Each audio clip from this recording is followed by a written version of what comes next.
ప్రతిదానికి చంద్రబాబు నాయుడుతో ఫోటో దిగాడు, ప్రతిదానికి ఇతను చంద్రబాబు నాయుడు సంబంధించినాడు, ప్రతిదానికి టీడీపీ కార్యకర్త రప్పగాడి దగ్గర నుంచి అంటే అసలు ఈ రప్ప ఏదో తేల్చేస్తే అయిపోతుంది కదా ప్రతి ఒక్కరికి.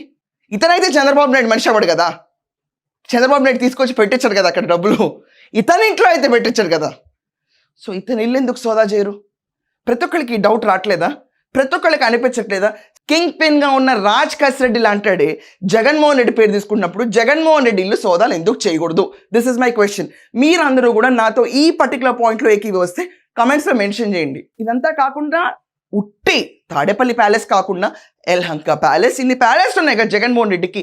ఇన్ని ప్యాలెస్ల్లో జగన్మోహన్ రెడ్డి ఇంటి మీద సోదాలు చేస్తే ఇప్పుడున్న సిచ్యువేషన్లో పెద్ద పెద్ద లారీలు ట్రక్కులు వేసుకుని మొబిలిటీ కష్టం కాబట్టి ఆఖరికి వాళ్ళ ప్యాలెస్ పక్కనున్న ఏదైతే డెన్ ఉందో ఆ డెన్లోంచి డబ్బులు తీసుకెళ్ళలేని పరిస్థితి అతనికి ఏపీలో ఉంది కాబట్టి ఈ పర్టికులర్ సిచ్యువేషన్లో ఒకవేళ ప్యాలెస్ మీద రేట్ చేస్తే ఏమైనా దొరకచ్చేమో. అంతిమ లబ్ధాడు కూడా ఎంతో కొంత దాచుకుని ఉంటాడు కదా డబ్బులు. రూపాయి జీతం తీసుకున్న జగన్కి కోట్లు ఎందుకు ఉంటాయండి? ఆలోచించండి.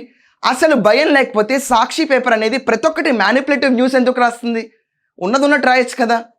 అసలు భయం లేకపోతే ఈ రప్ప గోలేంటి, తగ్గేదే లేంటి, ధైర్యంగా వచ్చి చెప్పచ్చు కదా. అసలు సిట్ ఎందుకు ఇంత వేగవంతంగా వెళ్ళట్లేదు అన్న డౌట్స్ చాలామంది కూడా ఉన్నాయి. జగన్ అరెస్ట్ చేసినప్పుడు చూడండి, అప్పుడు దాకా మాట్లాడొద్దని కూడా అంటున్నారు ప్రతి ఒక్కళ్ళు.